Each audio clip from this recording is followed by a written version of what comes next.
Food. So, welcome.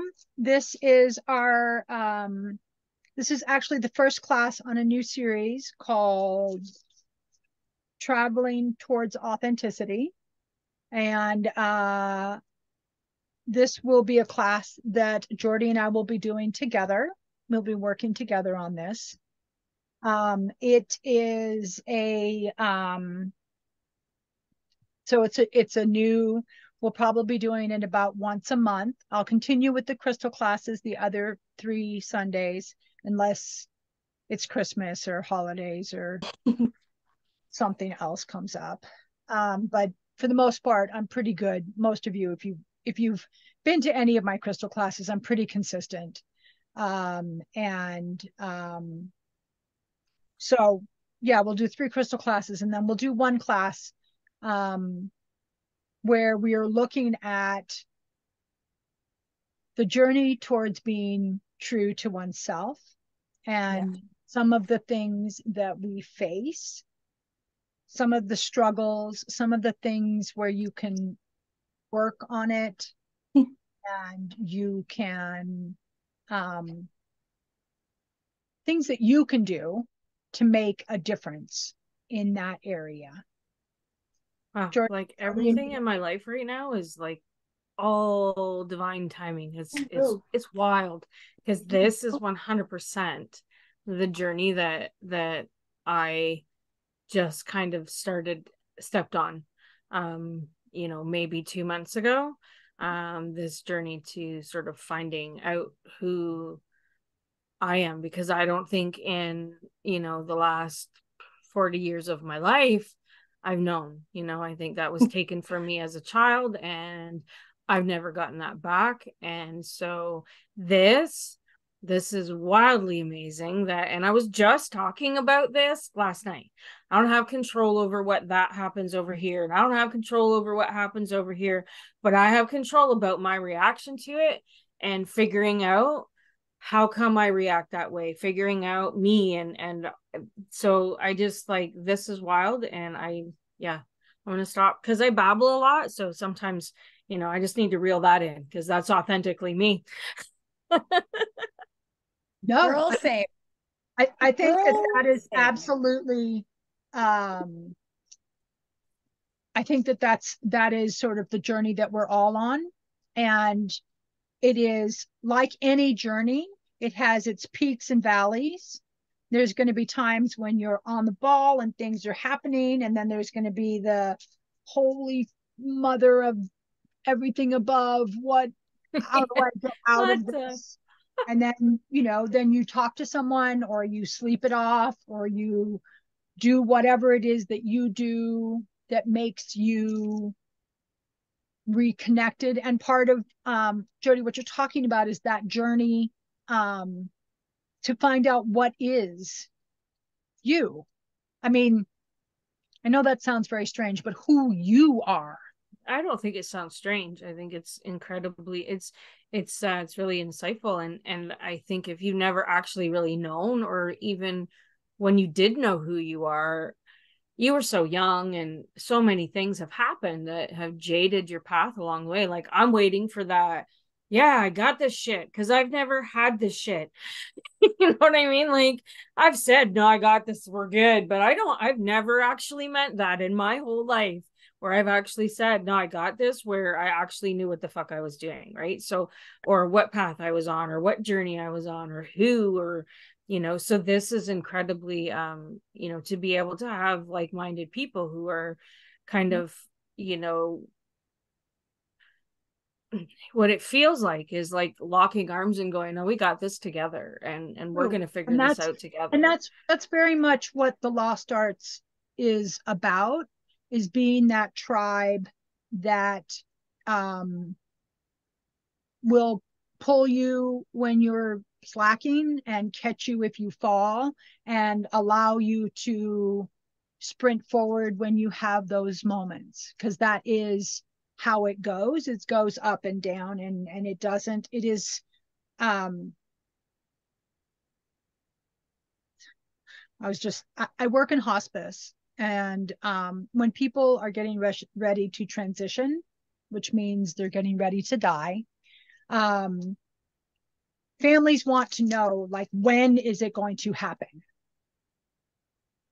Do I have 3 days? Do I have a week? Do I have 24 hours? And it's like, we don't know. I don't know. Whatever you believe in doesn't know.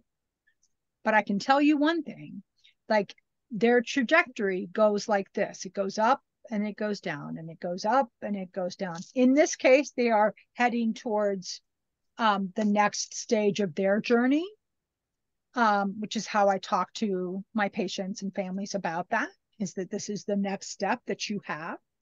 Don't be afraid, because you're leaving this planet. And I'll tell you, we came from a really warm environment, and now we came out and came into this, and wherever we're going can't be worse. And I mean that in the best of things. So, all right, I am going to talk. So this class is about language, and both self-talk, how we talk to ourselves, how we think. So I know that people think differently in terms of, some people think in imagery, I think in conversation. My brain is like a conversation with myself. And so there's that self-talk that we have. And then with language, there's the talk that we have with other people. So I'm looking at two sides of this. And Jody, we can talk after the class. We can talk more about it I would love that. So that you have that space. But I want to hit my points, otherwise, yeah. I don't know. Yeah. Otherwise, if I don't hit my points, then I'll be like, we get it. I forgot to say this and I forgot to say that. And you all know I like do my prep work and have my pieces of paper. Oh wait, oh yeah, I have some crystals too.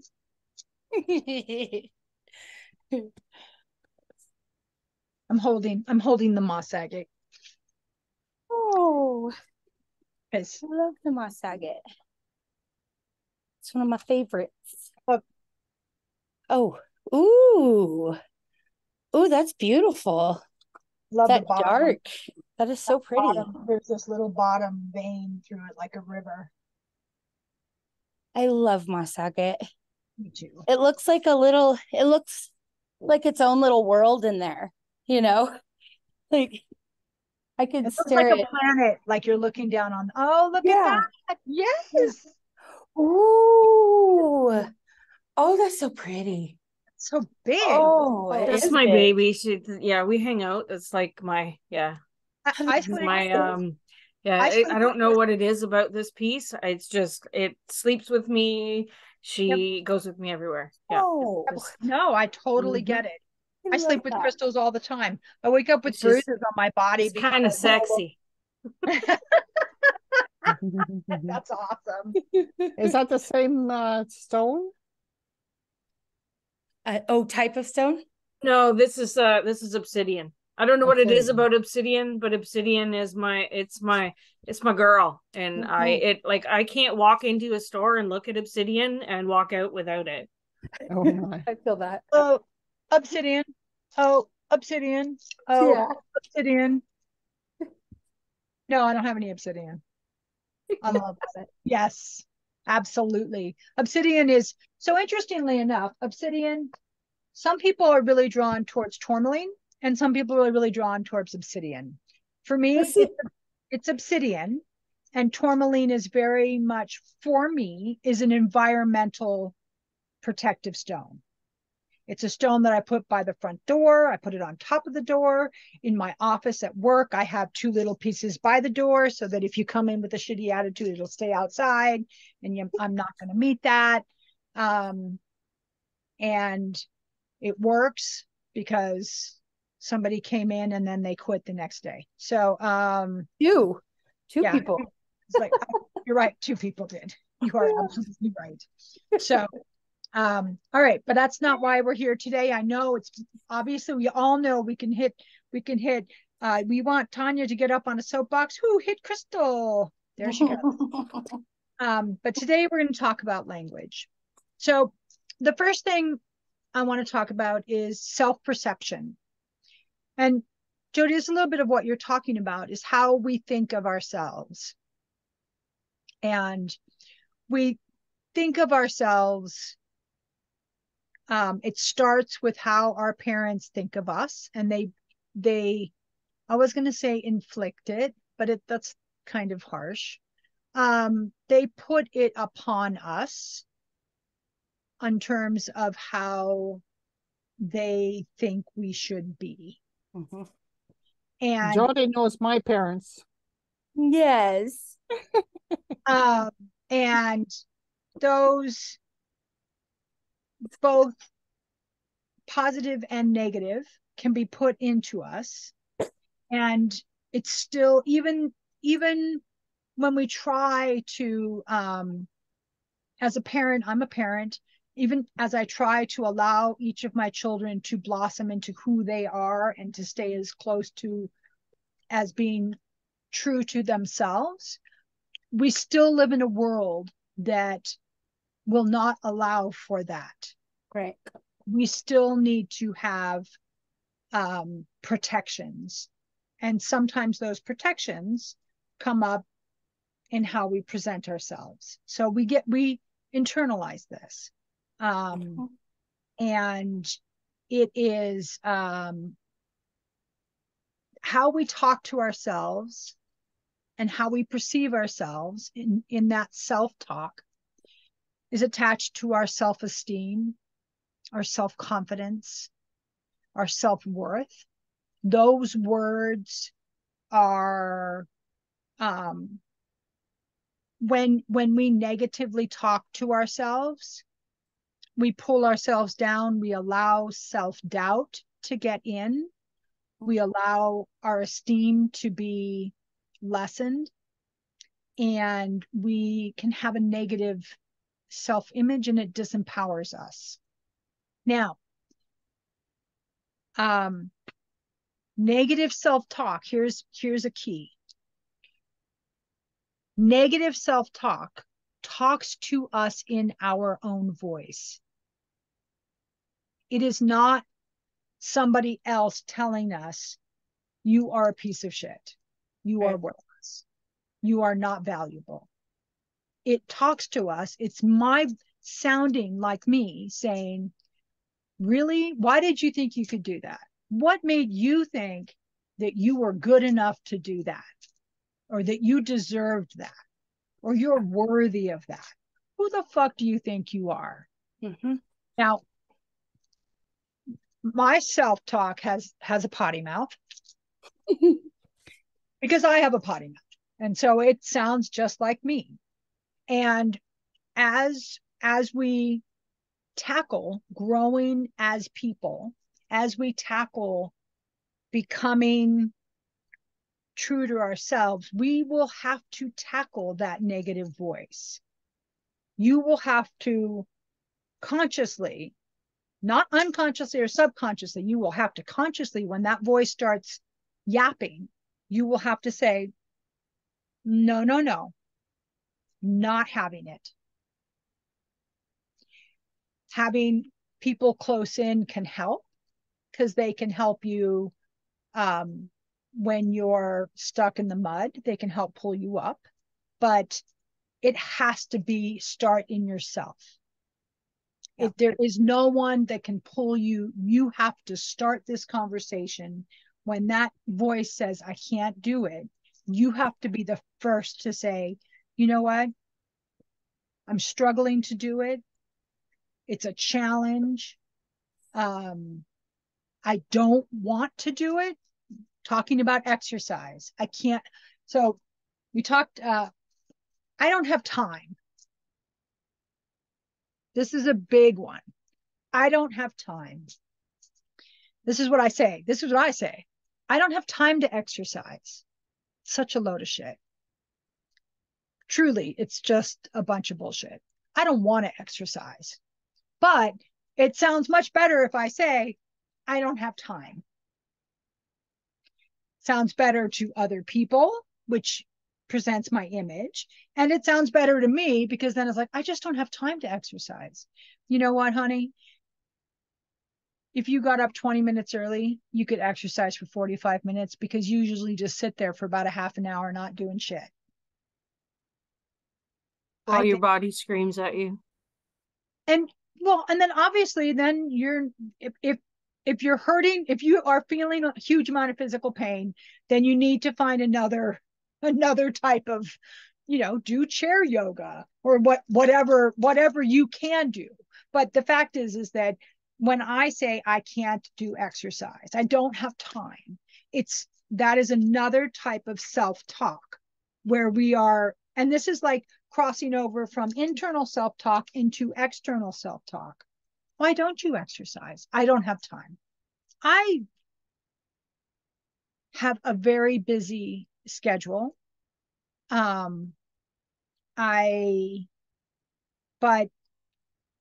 I don't make the time to exercise. I'm using this as an example because my body knows I need to, but my brain is like, I can't do it. Again, self-talk. I can't do it. No, it's not. I don't want to do it. That's exactly what I was going to say. I don't want to do it. I don't want to do it because it's not something that I particularly enjoy. However, sometimes we need to do things that we don't enjoy because it's necessary, because it's useful. And I can tell you, as you start this journey and you start to catch these negative self-talk, these negative self-voices that you hear, you will get pushback from your internally. You will get pushback. You'll hear it more often. Like you start to catch it. It's a slow, you start to think about it and you start to hear it and you're like, hey, that's not what I want. That's not what I need. What's another word for that? What's another way to think about that? But like any kind of habit, when you start to change it, it gets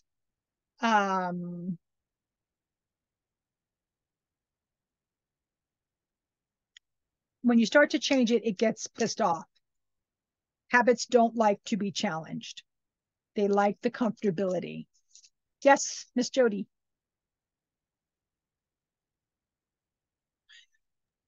Where's the my mouse didn't, I'm like, where did it go? My mouse was like, no, just be quiet. So if you take, I guess in essence, if you take that 15 minutes that you spent convincing yourself that you can't do the thing and just did the fucking thing, then if you keep doing that, then essentially you're creating a new habit, right? Okay. And these habits are lifelong. These voices put you into situations, into relationships that reinforced what you were taught, reinforced that frequency that was around you. This is why,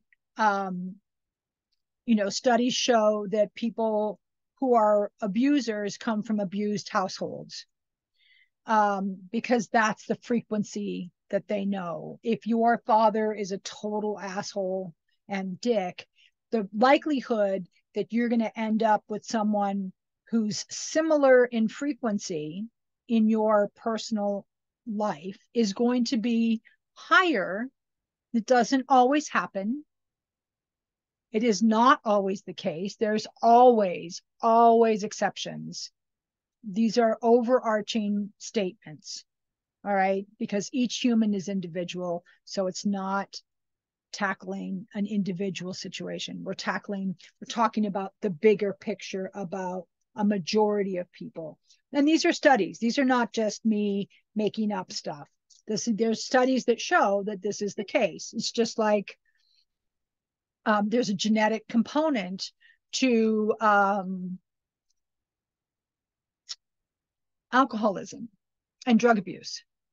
But besides the genetic component, there's an environmental component. If you are brought up in a house where that's common, then if you do it as a teenager, it's common. It's normalized. This is also those things get in. And so as we get older, we attract many times the similar type of thing. Then usually in our 30s, many times, not always, but many times in our 30s, we start to realize that this might not be the healthiest thing. This might not be what I want to be happening. You may not know how to change it. You may make excuses because of the kids. You may financially, it's a huge blow if you're married and then you leave. Financially, it's a massive blow for women.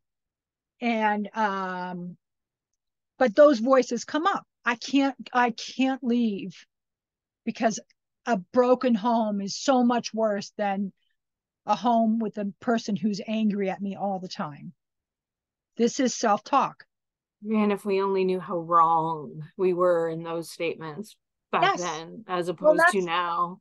Well, and that's what this class is about, is it to help us restart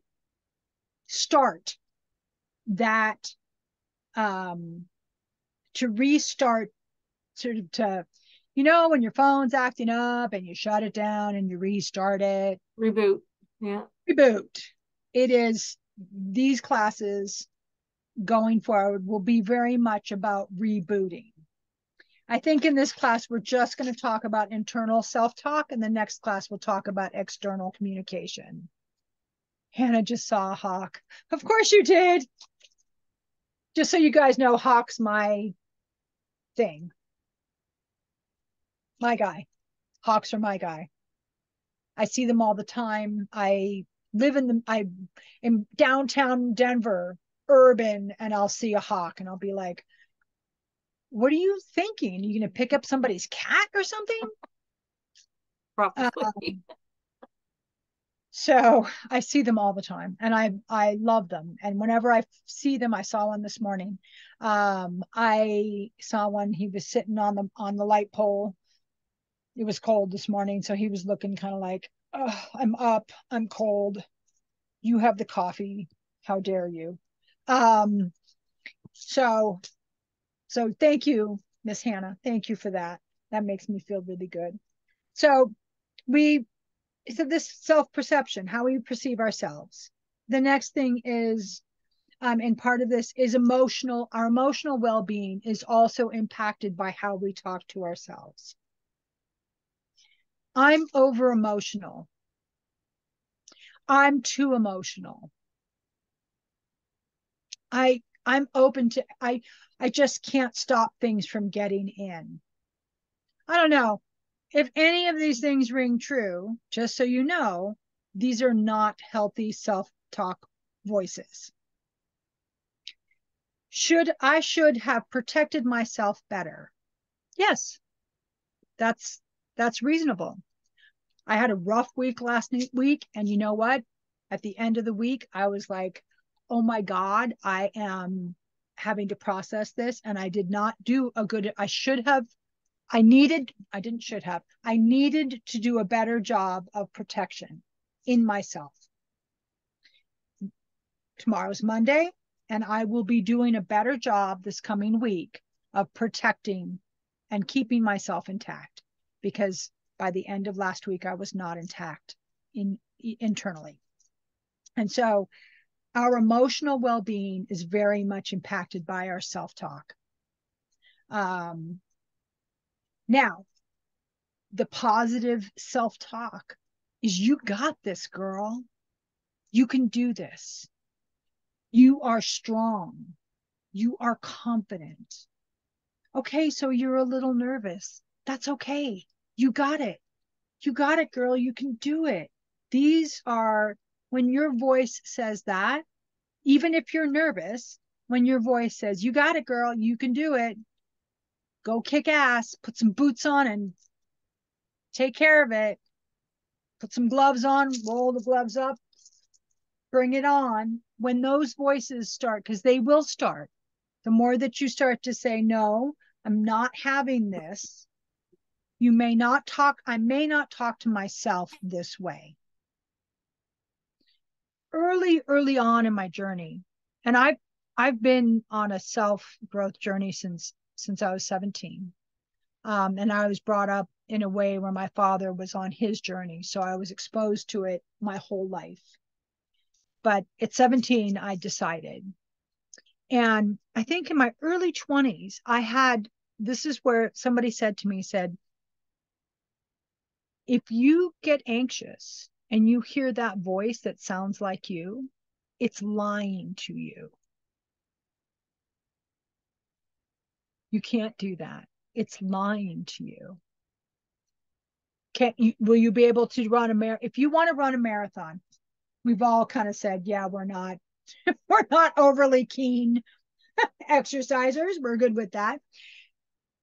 But you decide you want to run a marathon. You don't go tomorrow and run 26 miles. You just don't. No one does that. Even professional marathon runners, if they've stopped for a few months, they're not going to do that. They're going to start off with 5K, then they're going to go up to 10K or whatever. They're going to build up to it. This is going to happen. The same thing's going to happen emotionally. These things are going to come up and you just do the best that you can. And the more that you get into the habit of saying, shut the fuck up, or you don't fit, I'm not open to you, you are not me. Sounds like you, but you are not me. This was what the person told me. They said, that voice is not you.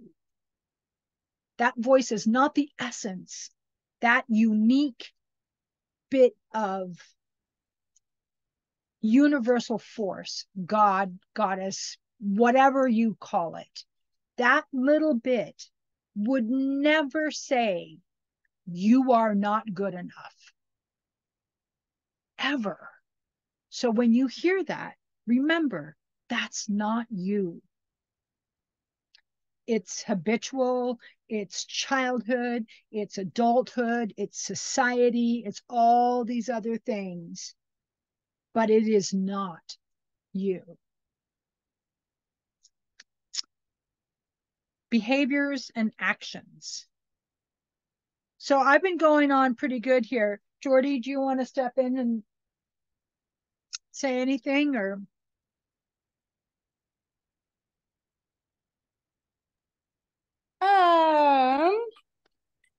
Just that you're doing great. I genuinely, everything that you are saying is literally something that I personally have to remind myself of every single day, with my podcast and the Lost Arts and whatnot, and my social media presence and just everything. I'm constantly, like, my mind is constantly trying to and attempting to, like last night when you and I were talking and I was like, I think I'm going to reschedule the show for tomorrow because I'm not as prepared as I wanted to be, and blah blah blah blah blah, and all of this negative self-talk coming out of my mouth. And after I got off the phone with you, I had to kick myself in the pants, pick myself up, and I was like, girl, stop it. Stop it right now. You committed yourself to this. People are expecting you to be there, but not only that, you are expecting you to be there.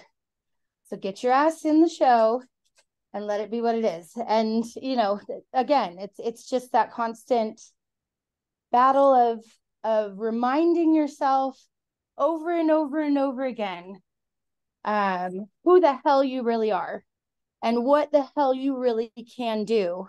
You just choose not to a lot of the times. If you're like me.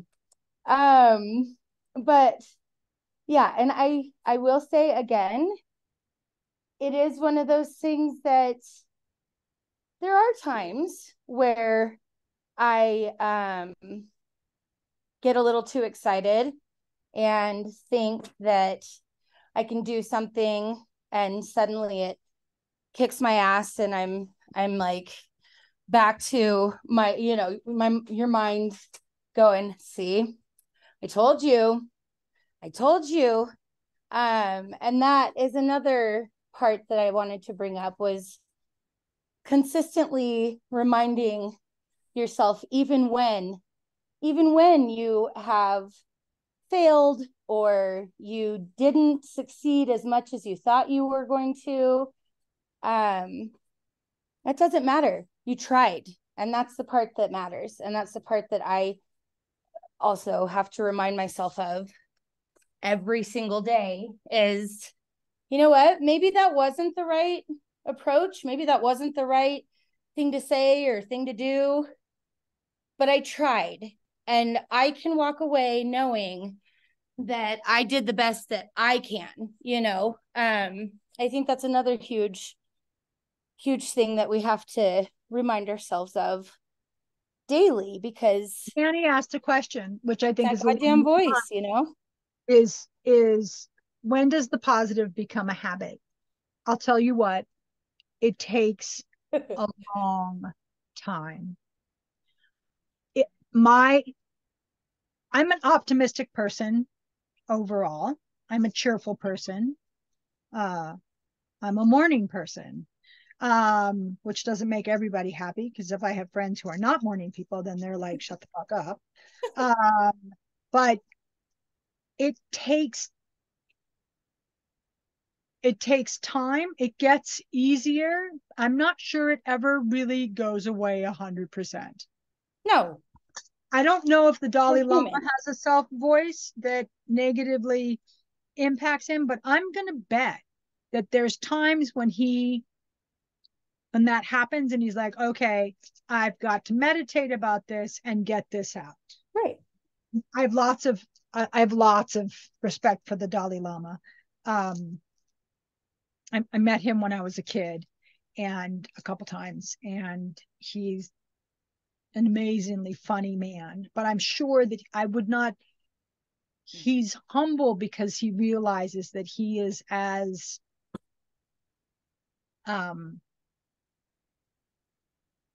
okay. So I'm going to make a little cul-de-sac about being humble. When someone says, I don't have negative self-talk, I call bullshit. Okay. There's a lot of stuff on the internet where people talk about, yeah, it's like, I'm all with it and I'm on it and I got it and I don't hear it. And I'm like, I call bullshit. I'm not saying it gets easier. It'll get, that voice, that essence, that negative energy will find a new path. You'll say, no, I'm not dealing with men that are not completely respective of me. And then it'll pop up over here. Oh, you suck at your job. I'm good here now because I've called it out. It's found another way in. So it's an ongoing work in progress, like all of us. Something that Jody said in the beginning, which is that, you're looking at starting to figure out who you are in that process. And I think we do that over and over and over again. And we find moments where we really touch the core of ourselves. And then there's moments when we're more distant The more work you do, the more you're aware of when you're distant from that soul, your soul spirit complex, whatever you want to call it, that bit of energy that is unique to you. The more that you're able to connect to that, then the more that you will not have, it'll be less, that negative self-talk will be less, and you will start to feel yourself more. Yeah. So is it normal to like inherently be afraid of all of like of that because you're so Conditioned? it's almost ingrained into your psyche and who you are as a person at this point? Is it normal to be afraid of what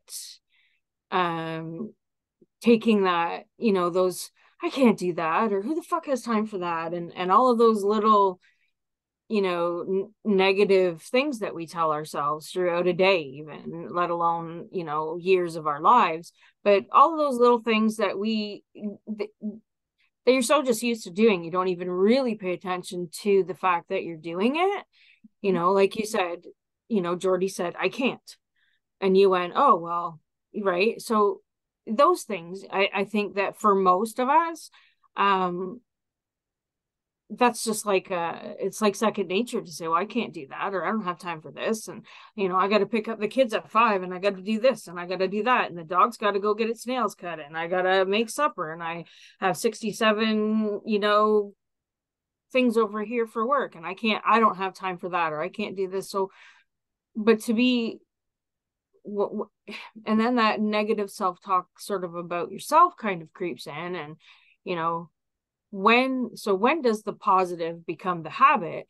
But is it normal to feel almost fear of that becoming a habit? Change. Have you moved house? No. I'm in the same house that I've been in for 29 years. Okay, well, that was not a good analogy then. Have you changed jobs? I haven't changed jobs. I have changed marital status very badly. Okay. So when you change marital status, even if that person was a complete and total dickwad, did you miss him? Honestly. Oh, yeah. Okay. Oh, yeah. So you knew it needed to change. To keep yourself alive, you knew it needed to change. You still missed him. Mm-hmm. So it does become easier. It does, that seeing the bright side. So I really believe that happiness is a choice. It's not something that arrives with you in the morning. I mean, sometimes we can wake up and be like, woohoo. We can. I haven't seen my boyfriend for a while, so I'm pretty sure when I see him, I'm going to wake up that next morning and go, woohoo. Yeah, okay, yeah. That's beside the point. What I think is that just like when you knew you had to leave so that you wouldn't completely lose yourself or your life or everything about you, right? You needed to leave that. It still was, it was a challenge. So when you decide to change things internally, it's the same.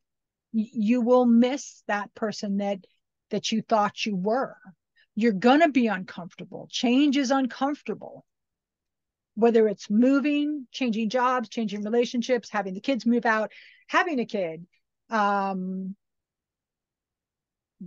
from being able to walk to having to use a cane, going,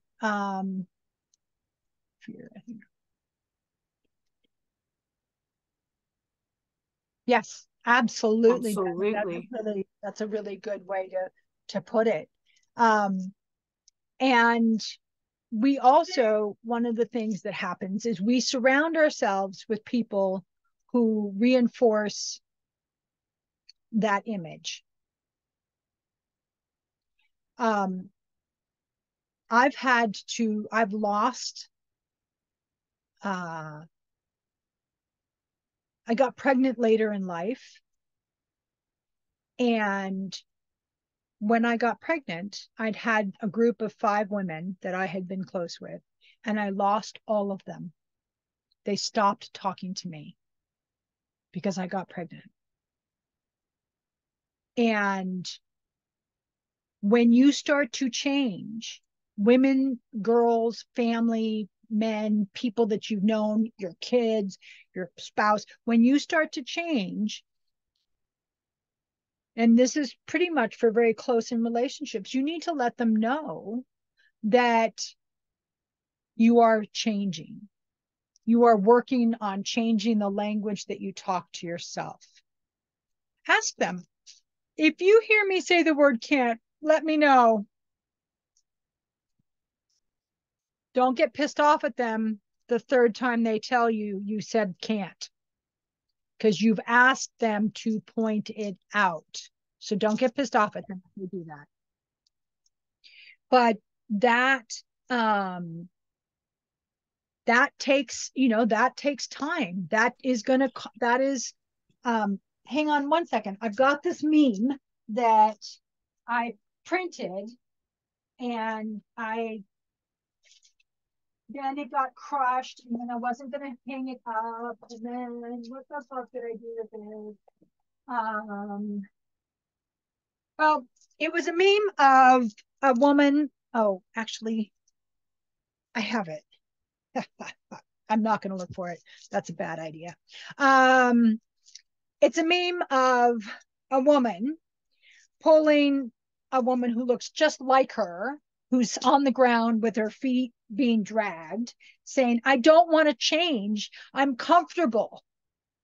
And then the woman in front says, it says sort of like empowerment and confidence. And it has all these other words in front of her. And so she's dragging this person who's like, I don't want to change. It's comfortable, dragging towards that. So it is, you are going to run into that, especially when when you start is when you run into it the most. Down the road, it gets a little easier. Down the road, you can hear it when someone says, you just said can't, so I guess you can't do it. And you go, yeah, no, wait, that's not what I meant. But the first couple times, if you ask someone to call you out on it and they do, I'm going to tell you, honestly, inside, you're going to seethe, right? Because you're called out. It's that avoidance. It's that being comfortable. People don't like to change. Our world changes this is when we talk about rituals and we talk about different moon phases and stuff. The world is always changing. That tree that is shedding its leaves and will grow new leaves next year is not going to look the same as it did this year. And so why do we feel that we should be the same as we were 15 years ago? In terms of how we respond to people, in terms of how we speak to people externally and internally. So is it uncomfortable? Absolutely.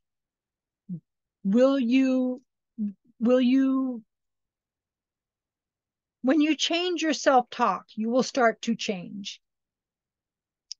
And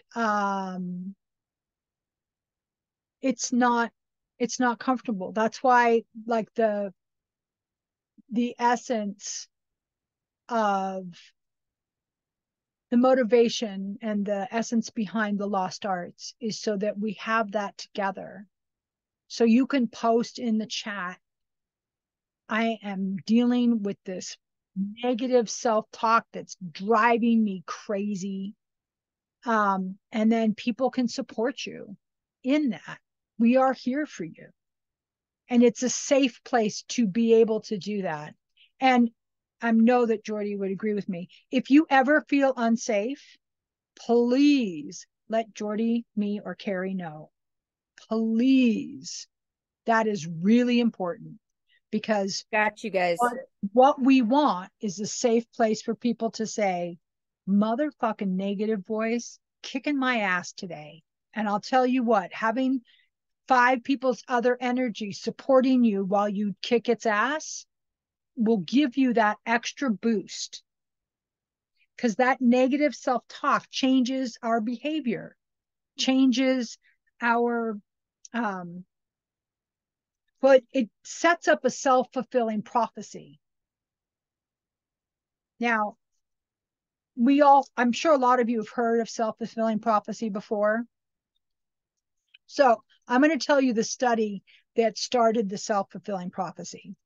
The study was done in a university where they took a very plain girl who did not have a boyfriend, and they arranged for this handsome boy to ask her out. And she was like, oh my God, wow, okay, yeah, that's great. And then they arranged to have, so that happened, that went well. And then they arranged to have another boy ask her out. So there was 2 boys asking her out. And she was like, oh my God, this is amazing. And then they had a 3rd boy ask her out. And she's like, oh no, I've got someone else already asking me out. Because she had started to think of herself differently. That they had set up the study where they would see if that changed, and she didn't need those other guys anymore because she had been able to become more confident. She had dressed more confidently. She was more comfortable in her skin. Maybe she got new glasses because she felt like she would look better. Like you know what it's like. If you're feeling really, really crappy, you dress up because you feel a little bit better. Right? We've all done this. I know we've all done this where, you go, okay, I'm going to Look good, feel good. Yeah. And right? so that's what a self-fulfilling prophecy, that's the study that it came from. And yes. And it is the same with that voice in our heads. When it says you are confident, you are together, then you will start to generate your own voices that will help you. And sometimes, not sometimes, you will be able to start to look at some of the wounds and address some of the things from the past because of where you are today. Because you are now healthier and more able to handle stuff that happened. And you can look at it and go, wow, that was fucked up. But I'm not there anymore. And I'm not that person anymore. I'm a different person. That would not happen to me today. I am not open. If someone was to call me a bitch today, do you know what I'd say? Thank you. Thank you. 10 years ago, if somebody called me a bitch, I'd internalize that shit and take it home and feel like, what did I do wrong? I'm sorry. We started talking about I'm sorry and how we're trained about that. I think part 2, we'll talk more about external verbalization, because this is very much about internal dialogue. And it is that self-talk helps us tackle new things, right? Like that comfortability that Danny was talking about, that that comfortability is when we start it. So like, when does it change? It'll change. You'll start to hear it because it's always been there. We just have been focusing on that negative one. Those positive voices have been there. You start to hear them. You can do it. You got this. It might be quieter. It might not be as loud as, you can't do that. It's not, it's a different, it's a different dialogue. It's a different kind of energy. But those voices are there today. You can journal, you can do art, you can find things to help empower them. You can put it on an altar, you can light a candle, an intention. I want to hear these positive voices in my life. However, whatever, you can go to the church and light a candle and pray, whatever floats your boat, however it works for you. The more that it's this, intention is so much connected to positive self-talk. So when you set an intention that I am going to put the weight of me into positivity and not negativity, then that voice will start to come easier. But I think it's already talking. I just don't think I think we've tuned it out because we've been told to tune it out by others mostly, and ourselves, but by others. We've internalized that. And so I think that can be tuned out.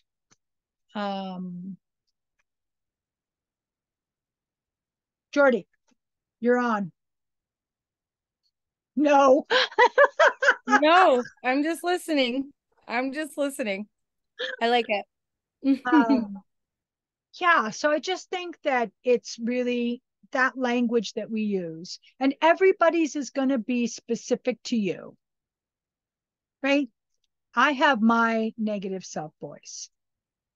My negative self voice talks about the size of my belly, talks about my thighs, talks about talking too much. That's a really big one for me. That's a really big one. You talk too much. I will have. We all just agreed on that.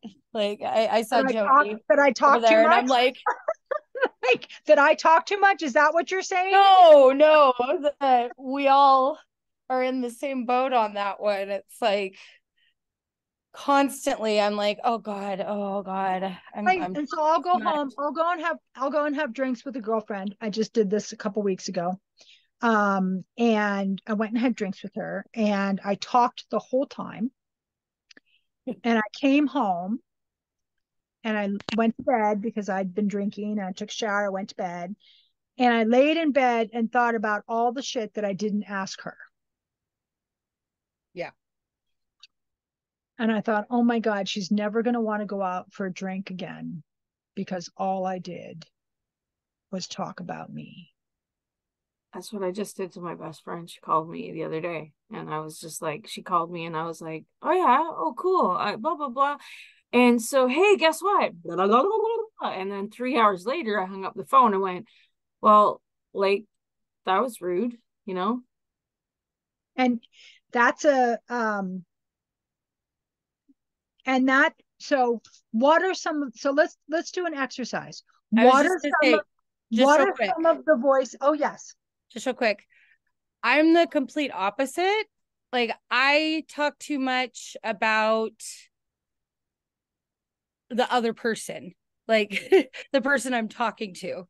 And don't, just like just now when you're like, Jordy, your turn. I'm like, no, you're doing great. I want you to talk, and I have a tendency to not, when I do talk about myself, I talk about myself in a manner that is relatable for them or to their situation, where I'm like, oh yeah, I've been through that and my situation was worse, so you don't have to feel bad. Like I try to make them feel better by putting myself under the bus, and as the as the lesson that they didn't have to learn. So the exercise I wanted was, let's all put in some of those voices so that we can hear what other people's voices are. Because I've been using examples for me. My voices like to tell me things like, who do you think you are? Who do you think you are? Why would you think anyone would want to learn anything about crystals from you? Why would you think anyone would want to learn anything about the different stages of a journey that you've been through? So what are some of the other voices? Because those are my voices. And mine is, Tanya, you just talk too fucking much. You need to tell your voices that, because y'all are inspiring as fuck. That's why people want to learn from you. So that's what you need to tell those voices. What your voices are. What are your voices? Mine are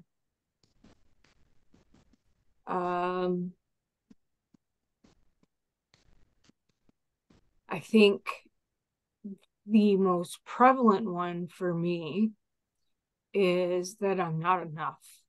Okay. So why do you think you can do that? You are not enough. And why do you think that you can be like, I'm unworthy and I'm not enough for things in my life, and I'm not good enough to do that job, or and sorry, I just like literally went through this morning with myself, and had a pretty good hard session of beating myself up this morning.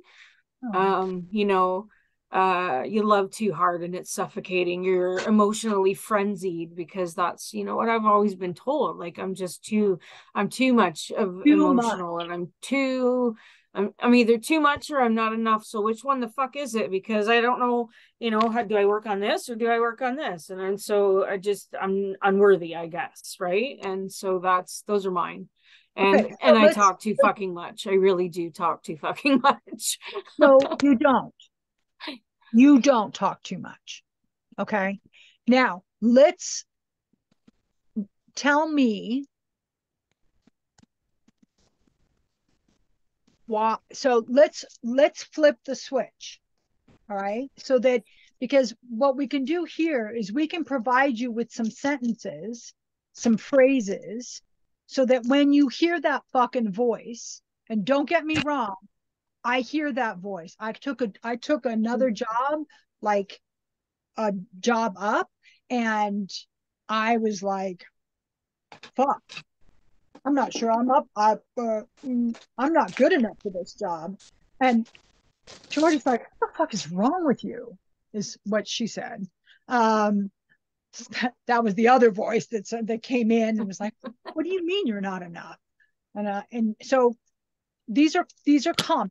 Unfortunately, these are societally common voices, especially for women. Not just women, but especially for women. So what can you say to yourself when you hear that voice that says you are not enough? Because you are enough, and you are worthy by your existence on this planet. Okay? Just by you being born makes you worthy. The human design is fucking amazing. And every single one of us is unique and amazing and worthy. Except for that narcissist down the road. He's not worthy. Yeah. But the ones that made you feel this way in the first place, they're not worthy. And they may not have even known. It may have been what they were taught. And it's like, your mother may not have felt worthy. And so she passed that on to you. I'm not saying that she did, but I'm saying that she may have passed that on to you. It may have come in from your father saying, you're not a good girl because you got busted when you were 15 doing something you shouldn't have been doing. And so you're not a good girl. that then brings in all of these things, bring in a whole bunch of other shit. It's not just attached to, I'm not good enough. It's attached to like all these other threads. So when that voice dumps on you, that's why it feels so overwhelming, is because it's coming with all, think about, so if we are more than half of this planet, so that's 4 billion people, 4 billion women, of which a majority of them do not feel like they are enough. We are going against the tide by saying, fuck you, I am worthy and I am enough. You are enough. And you are worthy. And you have it in you to tell that voice to stop. Okay? And if you need to hear it, I'll fucking put it on a recording. I'll call you. I'll put it on a recording. And if you need to hear my voice or Jordy's voice, we will be happy to leave you a voicemail that says, you are worthy. You are enough. Tell it to fuck off. And then whenever you have it, you're like, oh shit, I got to find that voice. Oh my God, I deleted the voicemail. Just kidding. I'm texting you my number right now. But with that being said, I genuinely, personally, I cannot sit and boost someone up without genuinely feeling it. So when a message like that comes from me and Tanya, when a message like that comes from me, I want you to really accept and understand that I genuinely, truly believe what I'm saying to you. I don't, because I tend to not sugarcoat things as much as I probably should sometimes. But when it comes down to how I genuinely feel about you as a person, Jody and Andrea, all of you, Danny, all of you guys right now,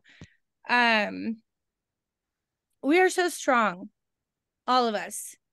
We have been broken or hurt or affected in a way that led us to believe that we aren't certain things in our lives. But if there is one thing that I can say is we all deserve and we all are worth what is happening to us, what is happening for us. And in order for those things to happen, you have to believe that. You have to believe in yourself, you know. And good things, you are worthy of good things. Yes. Not just physical things, but good things coming to you. Yeah. Good essences, good vibrations, good positive things. You are enough for those things. You have that ability. So Jordy's absolutely right. I am not going to leave you a voicemail and say that you are enough if I don't have it. Okay. I wouldn't do that because I would find some other language. I would try to do the best that I could being genuine, because that to me is what I do I try to do as much as I can in every moment.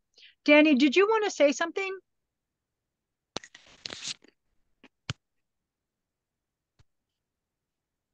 Miss Danny.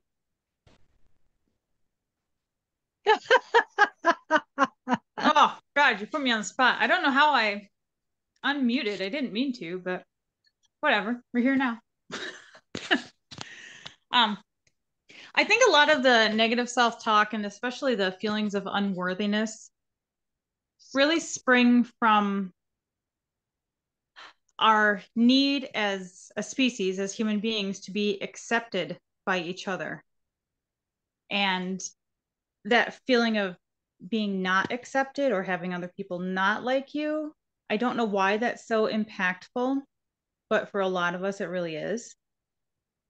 And so when I think about that, I guess what a lot of us really don't do a lot of is focusing on being comfortable with ourselves, just being with ourselves.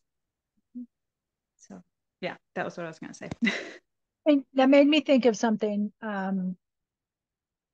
Obviously, from this conversation, you know that Jordy and I talk often. And Jordy and I were talking about high school. And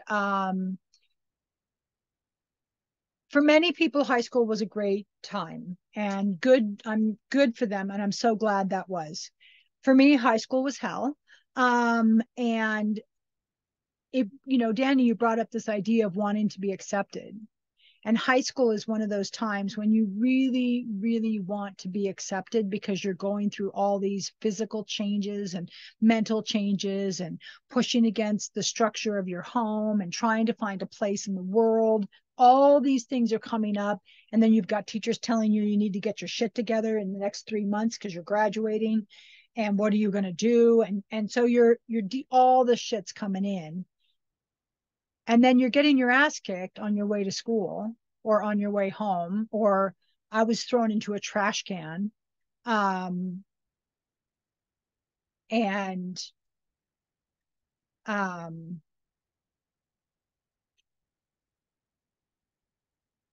that's a time when we want to be accepted. We're a tribe, we're tribal. We're a tribal species, we're a herd species. We want each other. This is why,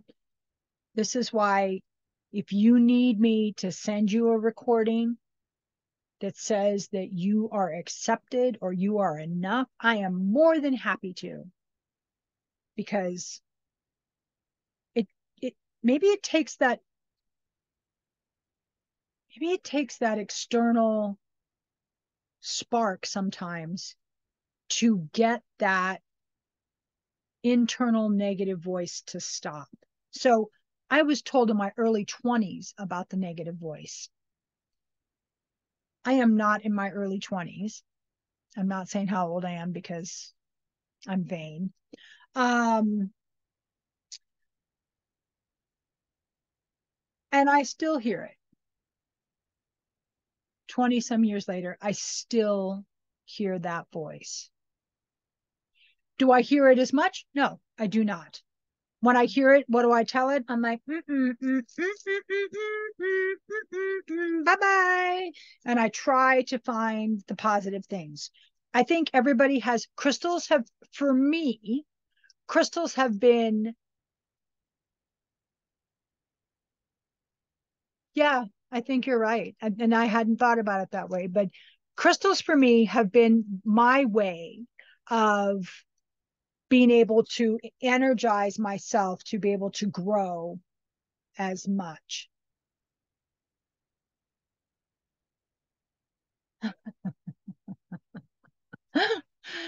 I find crystals, that's what works for me. I know it doesn't work for everybody because crystals aren't everybody's thing. So whatever it is for you, if it's art, if it's like, I can't journal to save my ass. Okay, negative self-talk there. Journaling is a struggle for me. Rewriting it. This rewriting will go on. You will continue. I just did it. I'm rewriting it. Yeah, I think we do need some, I think Danny, and I think you're right. We do need some of that external confirmation to be able to let us know that we're on the right track. Not to tell us what to do or how to be, but to let us know that we're on a track that is safe and healthy and good. And how it shows up in you will be different than how it shows up in me. But so for me, crystals have been really, really vital. that's been, I own a lot of crystals. Girl, you should see my house. It's like, there are crystals in every crevice of every room in this place. Same.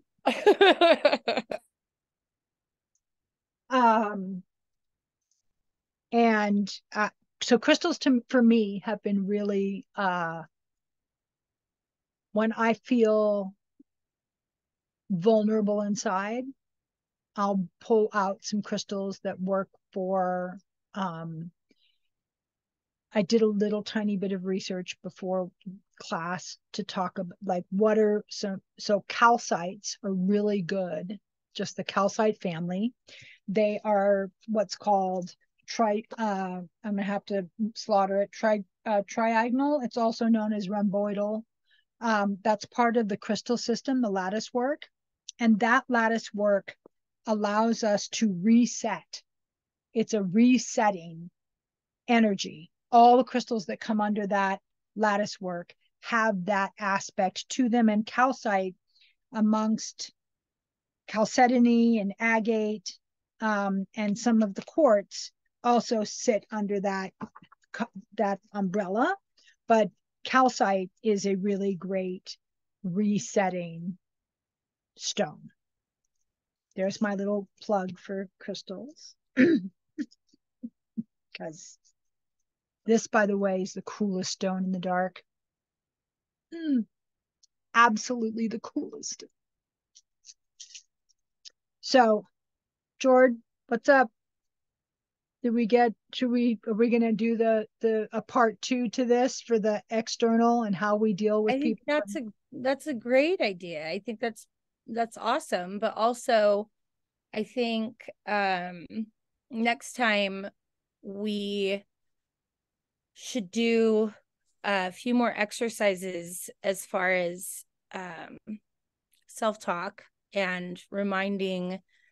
And before we go, let's do some like examples as far as how Jody was saying, like, I'm not good enough, changing that in the future when you start to feel that or hear that or sense that, reminding yourself of this moment and reminding yourself of how many people, and not just us, but how many people support the fact that you are enough, that you are worthy of everything and anything that you can imagine. Putting that in your mind is a form of reprogramming your subconscious. And I've talked about that a lot. And in that aspect, I know she's not here today, but Jen and I've been working with her with reprogramming her subconscious thoughts and actions. And it's like night and day. I mean, I heard her giggle on a voice recording for the first time this last week. It's one of those things where, like, with me, I'm in the same situations, but having a more positive outlook on them, not dwelling and going, see, this is why you shouldn't have done it in the first place. This is why you aren't worth it. This is why, and seeing those thoughts that break you down and feel like you're completely at a loss of what the hell to do next. Suddenly, when you're bringing in the thoughts of, okay, I have been through worse. I have been through much worse, and I have gotten through it. And this too shall pass, and I will get through it, and it'll become a lesson. And I will look back on it, and I will learn from it and move forward. It's not the end of the world. It's not going to destroy me or kill me. I'm okay, and I've always been okay, and I'm going to be okay. Having those moments and switching it, the situation is still there, but your subconscious isn't destroying you over it. And that way it helps. The positive self-talk helps in figuring out the situation, because you're not dwelling on your emotions and the situation and all that it's consuming in your life. In that way. You're looking at it as, okay, I've done this before. I've been through worse. I'm going to get through this. How am I going to get through this? Let's go. Let's figure it out. And that is definitely something that I think would be super helpful for everybody to, you know, to have like exercises or examples as far as what can I do when shit is hitting the fan and my mind is controlling the situation and I feel like I'm helpless and a POS, you know, because that's the hardest part is when, just as you were saying, Tanya, when, I mean, life is a roller coaster.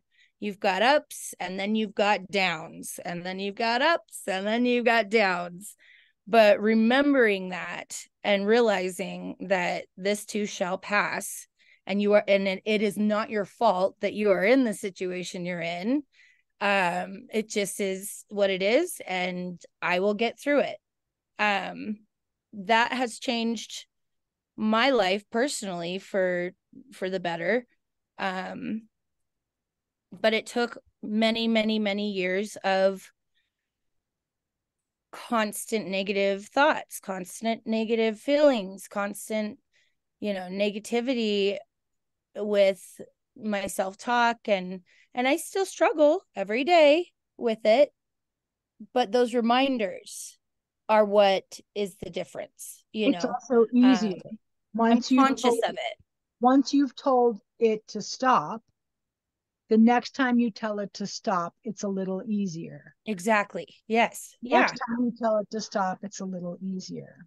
Mm-hmm. So Yes. in a previous life, I was a massage therapist. That was just whatever, a couple decades ago.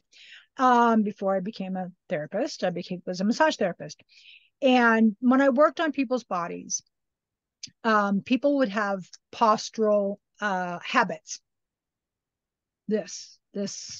All these kids that you see today, which is really bad. Energetically, you think about it, the spine does not process energy well this way. Sometimes you can't help it. Sometimes you have scoliosis, you have other things. I'm not talking about that. I'm talking about how we process energy. Now, in order to change a muscular habit, it takes over 3,000 mental conscious corrections. If you slouch and you go like this, then you have to, okay, I've got to stand up straight. 3,000 or more. Conscious, I need to sit straight. I need to sit straight. That's two. So it is the same thing with these energies that are inside of us. It will take lots of conscious no, not open to you, not listening to you. I know what I deserve better. I am worthy. Will it come easily at first? No, honey, it won't. It doesn't come easy at first. It's a challenge. It sucks. This is why that external class will be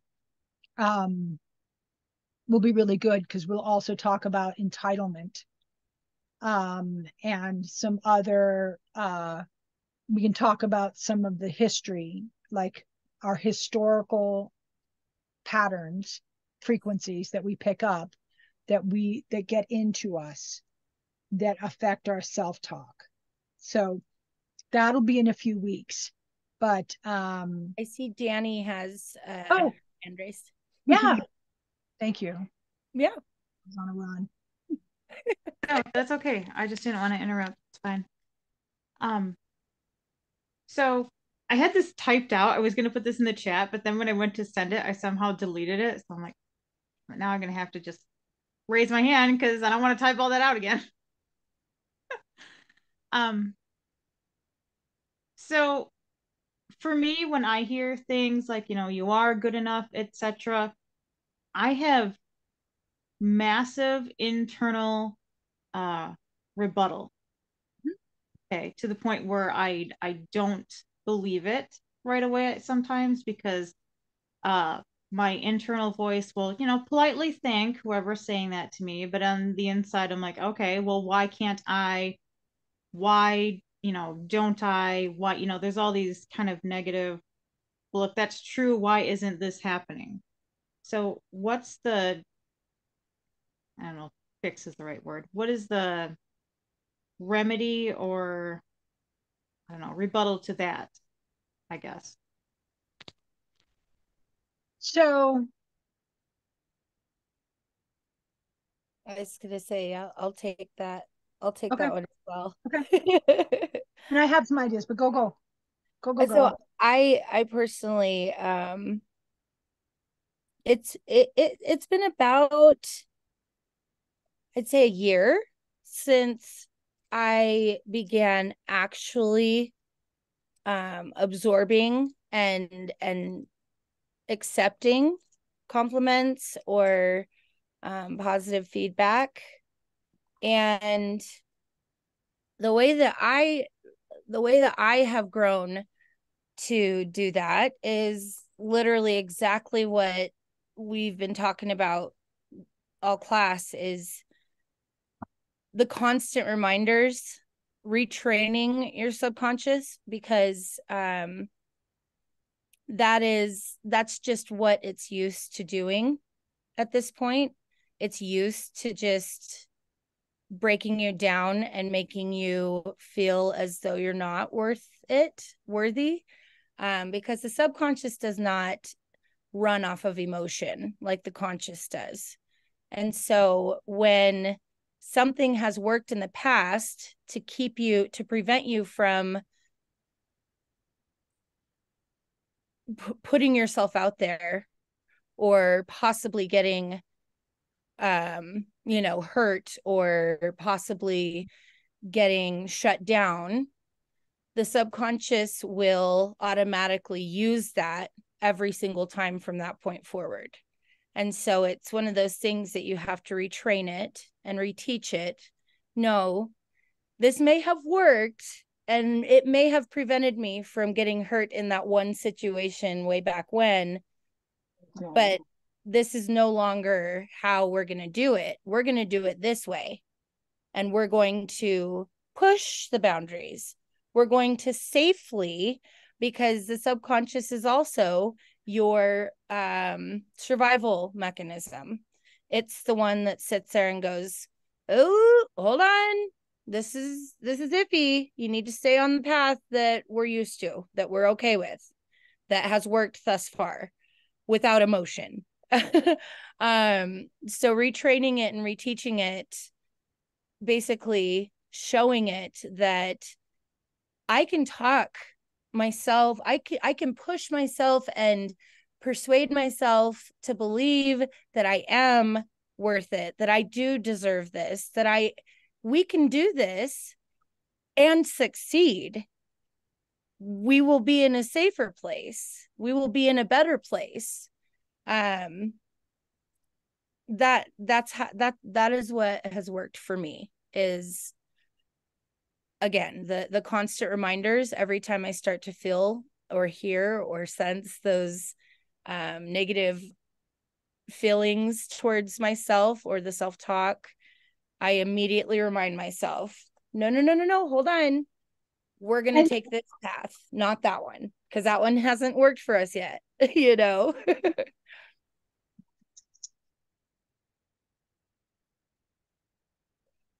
So there's a couple of things that can work. Physical links can help.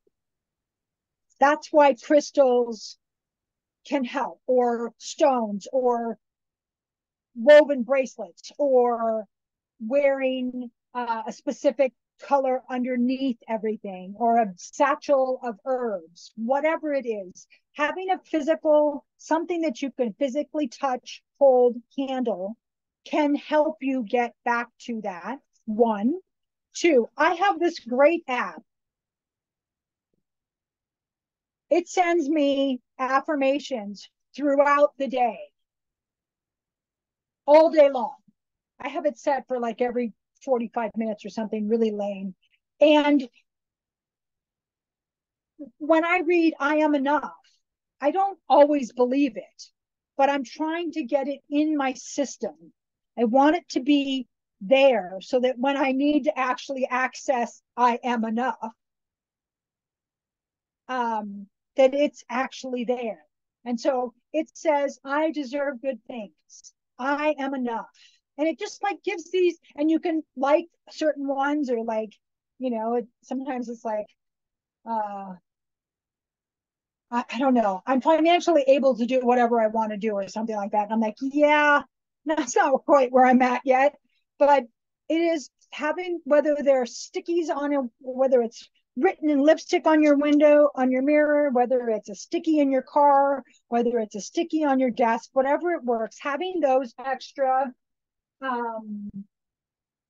external reminders to help you. But see, a lot of times that the affirmations never worked for me. I naturally would just have an immediate negative. So they didn't. I'm going to be honest. They didn't for a long time. That's not for you. That's not for you. They didn't for a long time. I kept at it. They work now. I have struggled with worthiness since I can remember feeling not worthy at 2.5 years old. I've struggled with this my whole life, feeling like I'm not good enough. And it's only the last couple years where I've felt, okay, it's okay. It's okay. Sometimes you like, look, I'm not going to run a marathon. I'm not good enough for a marathon. It's just not going to happen. I was about 3, right? I mean, it gets in. It just gets in. And part of next time we talk about this is we'll talk about how those things get in. We'll have some exercises so that we can address them. I find I'm at a point now where affirmations do work. I'm going to be honest that for a long time they didn't.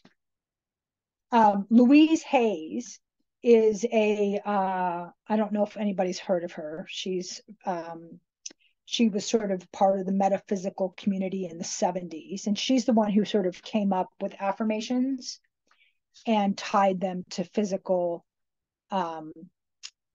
If you have a lot of low back pain, then you're not feeling supported. And so then she would put some affirmations she tied them to the body. She's a very interesting woman. She's passed recently. Hay House was started by her and Dr. Dreyer and Dr. Andrew Weld, and a whole bunch of people are connected to her. Judy Hall, who's my favorite crystal writer, is connected to them. She's passed as well, but she's connected to Hay House. And whatever it is physically.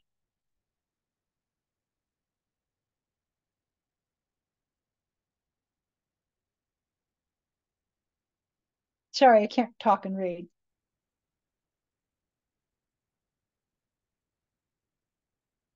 I think for some people that can be really helpful. For me, it didn't work. Whenever I went back into my childhood, it would just drag up all kinds of shit that I couldn't handle. I wasn't ready to handle it. The things that came up in my childhood popped up when I was able to handle it. So, like I said, everybody's different. For some people, that is really a useful way. For other people, plowing forward and not getting, for me, and this is just for me, not getting too hung up on all the shit that happened when I was a kid. Because if I did that, I think I'd still be there. just going from where I am today. Today is a new day, it's a new life, and I'm a new person, and I'm starting from today. So that's what has worked for me. Everybody's different. For some people, that's incredibly important to be able to go back to where things got in. And we will talk about how these things get in. So we will talk about that. But for me, that has not been, as a person, that's not worked for me because it was too heavy. It was too much shit that happened as a child for me to be able to go back and try and process that until I was in a condition in myself to be able to handle what happened to me as a child. So I go from today forward. And I think that's why affirmations, when I decided that I couldn't handle that, I'm not open to that at this point, then things started to come up. Stuff came up. A memory from when I was 8 came up. I was able to deal with it. I was able to process it and move through it and then move on. Other memories have come forward that I'm like, okay. So I think that is, sorry, can't read and talk. Go, Jordy, talk, because I can't read and talk. No, I was just gonna say, the way I do it, you don't have to go into the trauma, because I personally, just like you, I think we all know, the trauma from our childhood is way too much to face one-on-one, especially just starting out with the reprogramming and processing everything. But rather go into the specific traumatic experiences or situations and try to heal from those.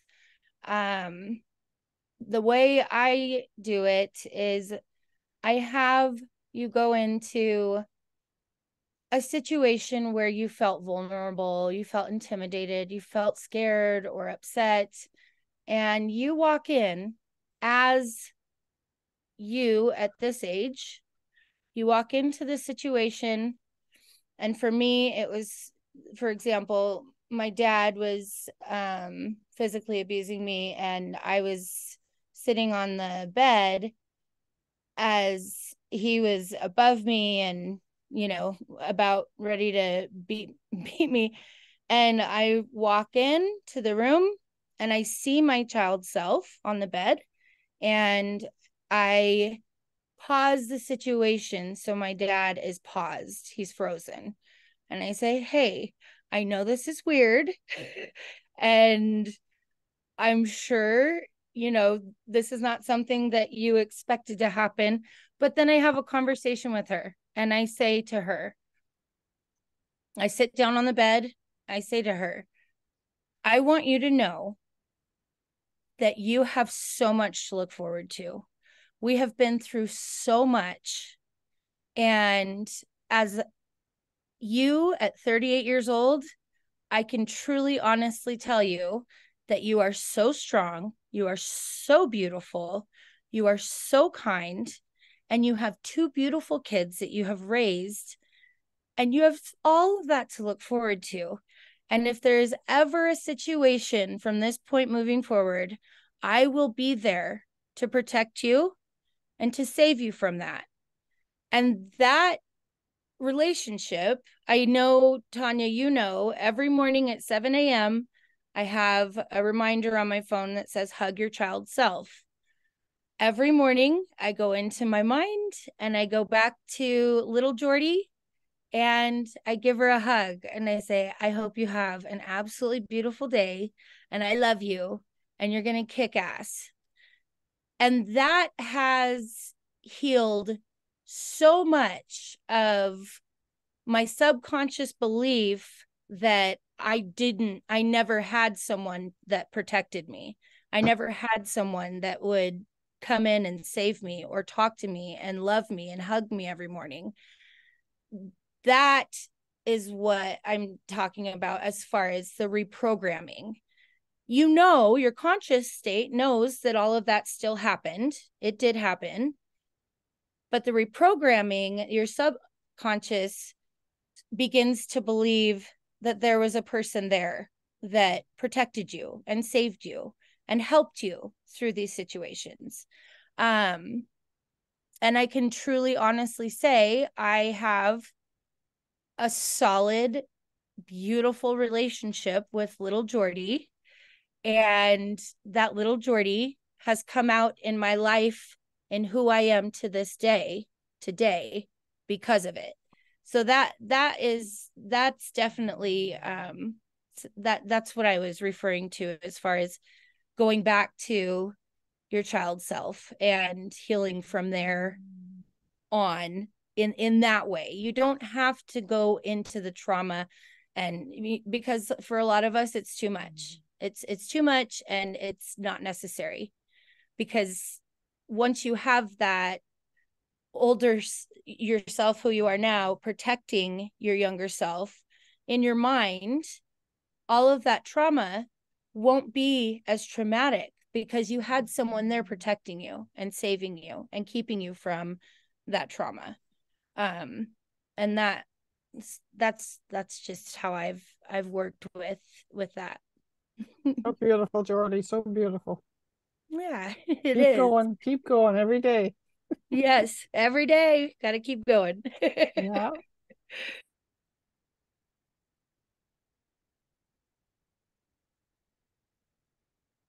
I just want to mention that I think everybody has these negative self-talks, and mine stems from my abusive ex-husband. And so when a thought comes into what he has said to me, I just say, get out of here. And I go do something. Go do something. Perfect. And action many times can help. We can tie we can tie those voices that say, I'm worthy, I'm good, I can handle it, I can make it, I'm good, it's all right. We can do something. You can tie it. I know you don't want to be the person walking down the street going, because that might seem a little strange to people, but you can tie it. One of the things that I do is when my instinct / Claire's are on point, I pat myself. I give my body the reinforcement that I'm like, good job. I don't say anything. I can pat myself subtly so that no one notices. It looks just like my hands tapping my arm, whatever. But that's my way of giving, good job, girl. You got it right. And my instinct and gut is pretty damn good. I'm pretty on point. Not always. I have mistakes, like we all, but I don't let that stop me or put it down. I still go, okay, that one was not on. Either I didn't translate it correct, I didn't get the full message, or I was just picking up on something for somebody else. But it is that's what I mean by a physical action can be very useful. That you do something. I love the fact that my cat's tail is flipping past the camera. How weird is that? Thank you. I don't need to see that. But it is sometimes having something physical, touch a stone, whatever. I talk about stones. I am fully aware that not everybody is hung up on crystals like me. I am absolutely aware. So we're going to wrap up in just a minute. I'm going to stop the recording in just a minute. I'm going to tell everybody a funny little story, and then we will turn the recording off. We can talk for a little bit longer, and then we'll wrap it up. And then in 3 weeks, we'll do talking, sort of like the art of language, external dialogue.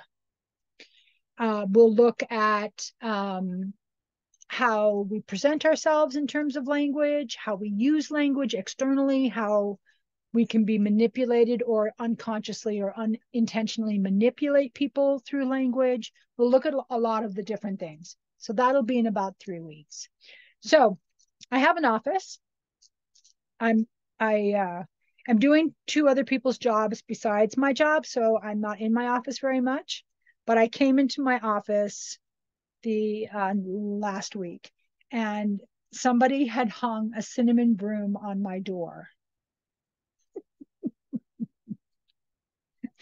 So you can smell the office all the way from the elevator, and it's on my door. And I was like, well, I guess I'm not in the closet here. Because I work in a field where I do not advertise how I practice. I talk about spirituality every single day, but I don't say what I believe in. I have had some people ask me, and I always say yes if they ask me, because I am. But I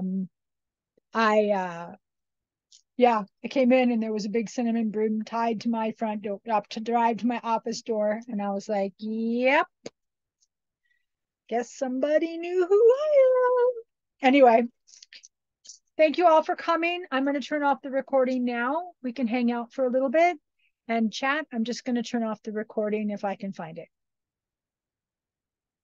Stop video. Nope, that's me. Stopping me. It's on the participants.